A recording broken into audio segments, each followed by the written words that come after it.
자, 이제 키포인트 18번입니다. 우리 이제 보험 정보 공시에 대한 부분인데, 공시라고 하는 건 이제 아무래도 보험 상품을, 보험에 대한 어떤 그런 소비자들이, 계약자들이 이런 내용들에 대해서, 어떻게 보면 좀 소외된 계층이 될 수 있죠. 그러니까 이 중요한 내용에 대해서 그런 부분들 소비자나 또는 보험과 관련된 계약 관계자들, 이런 사람들의 어떤 그런 정보들을 공시를 통해서 내 보험 계약이라고 하는 게 제대로 잘 되고 있는지를 확인하는 거죠. 어떤 문제가 발생하지 않고 있고 왜냐하면 보험 계약이라고 하는 것은 장기간에 걸친 계약이기 때문에 그런 부분들이 꼭 필요한 거겠죠.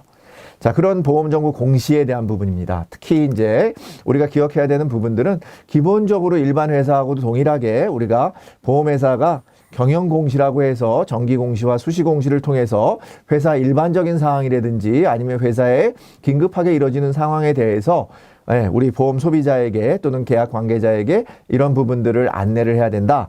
여기서 중요한 것은 우리가 정기공시나 수시공시 모두 우리가 일단 기본적으로 3년 동안 공시를 해야 되고, 정기공시 같은 경우는 3개월 이내에 결산일로부터 3개월 이내 공시를 해야 되고, 임시 결산 공시 같은 경우에는 2개월 이내 공시한다.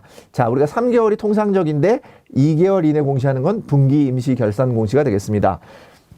대신에 수시 공시 같은 경우는 이거를 2개월, 3개월 이렇게 기간을 정해둘 수가 없죠. 왜냐하면 굉장히 긴급하고 거액이고 중대하고 이런 상황이에요.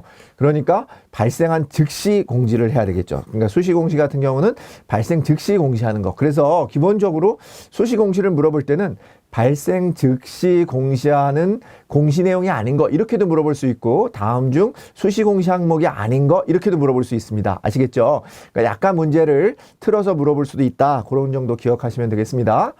자, 그 다음에 보험회사가 우리 기본적으로 보험회사 입장에서는 우리 보험 계약자에게 이 보험회사의 상품 공시를 해야 되겠죠. 그래서 보험 안내 자료를 고객에게 제공해서 상품 요약서나 변액보험 운영 설명서, 보험 계약 관리 내용 등을 통해서 상품에 대한 안내를 하고요. 그 다음에 이런 부분들은 홈페이지 내에 상품 공시실에서 상품 관련 자료 공시를 하고 있습니다. 그래서 보험료를 줘야 한다든지 가입 내용을 줘야 한다든지 하는 부분들, 그러니까 개별적인 가입 내용은 보험회사 공시를 통해서 알 수 있는 거지 보험협회에서 개별적으로 가입 내용을 확인할 수 있는 부분은 아니다. 그런 부분도 같이 기억하시면 되겠습니다. 자, 이제 생명보험협회가 우리가 크게 보면 보험회사들을 다 아우러서 하는 부분이기 때문에 많은 부분 생명보험협회에서 그런 역할을 해주고 있습니다. 그래서 특히나 이제 생명보험협회 공시 같은 경우는 지문상에 비교라고 하는 단어가 들어가면 그런 부분들은 되게 보험회사 공시가 아니라 생명보험협회 공시가 되겠습니다. 상품 가격을 비교한다든지 아니면 보험료를 비교한다든지 우리가 해지환급금이나 수익률 같은 거를 비교한다든지 수수료를 같이 비교하는 부분들, 이런 부분들은 한 회사의 내용이 아니라 어떤 부분들, 여러분들 가입자들한테 어떤 선택을 할 수 있도록 비교할 수 있는 내용들을 공시하는 자료들이 되겠죠. 그런 부분들은 어디서 한다고요? 생명보험협회에서 공시한다. 꼭 기억하시면 되겠고요. 그러면서 동시에 기억해야 되는 것은 비교라고 하는 단어가 지문에 들어가 있으면 생명보험협회 공시다. 이렇게 기억하시면 되겠습니다. 기타 공시 부분에서는 불안전 판매 비율이라든지 보험료 신용카드 납 지수라든지 금융기관 대리점 모집 수수료율, 특히나 이제 불안전 판매 비율 같은 것들을 어디서 공시한다고요?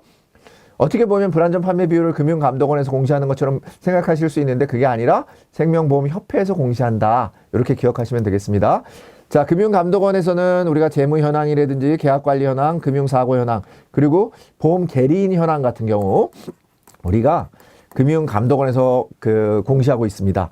자, 이런 부분들을 공시하는 부분이 어디냐 해서 금융감독원을 고르는 문제도 나올 수 있으니까요. 여러분들이 기본적으로 재무 현황이라든지 계약관리, 금융사고, 그 다음에 계리인 현황은 어디서 볼 수 있다? 금융감독원에서 볼 수 있고 서비스 수준을 직접 비교 평가한다. 이렇게 같이 기억하시면 되겠습니다. 자, 우리 함정을 찾아라 지문, 틀린 지문 한번 보겠습니다. 직접적인 이해관계자가 아닌 소비자는 공시의 대상 범위에서 제외되는 게 아니라 중요하죠. 소비자 여러분들 같이 보험 계약자들이 중요하니까 그러한 정보들을 공시하고 있습니다. 그래서 소비자가 제외되는 게 아니라 소비자를 포함해서 이해관계자에게 직접적인 정보들을, 그런 내용들을 공시해야 된다. 이렇게 보시면 되겠고요. 결산 공시는 매 사업년도 결산일로부터 2개월 이내에 공시하며 공시일로부터 6개월간 공시한다. 이렇게 되어 있는데 우리가 결산공시는 분기 임시결산공시이기 때문에 2개월 이내 공시하는 건 맞습니다. 근데 공시일로부터 6개월간 공시하는 게 아니라 다음 결산일까지, 다음 분기 결산일까지 공시하는 거기 때문에 6개월간 이런 기준은 없습니다. 분기 임시결산 공시 같은 경우는 그 다음 결산 시까지 우리가 공시하게 되어 있습니다. 자, 수시 공시 항목을 통하여 보험회사의 경영실적 재무상황, 재무제표, 이건 어디서 볼 수 있는 겁니까? 재무적인 상황이니까 정기공시죠. 수시공시상은 긴급하거나 중대하거나 거액의 내용에 대해서 우리가 즉시 공시하는 내용이 되겠습니다. 상반기 임시결산공시는 3분기, 3, 4분기 임시결산공시 전까지 우리가 하는 부분이 아니라 언제까지 공시한다고 되어 있습니까?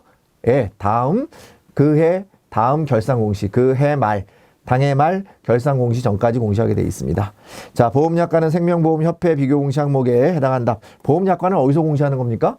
네, 보험회사 상품을 공시하는 거니까 보험협회에서 공시하는 내용이 되겠습니다.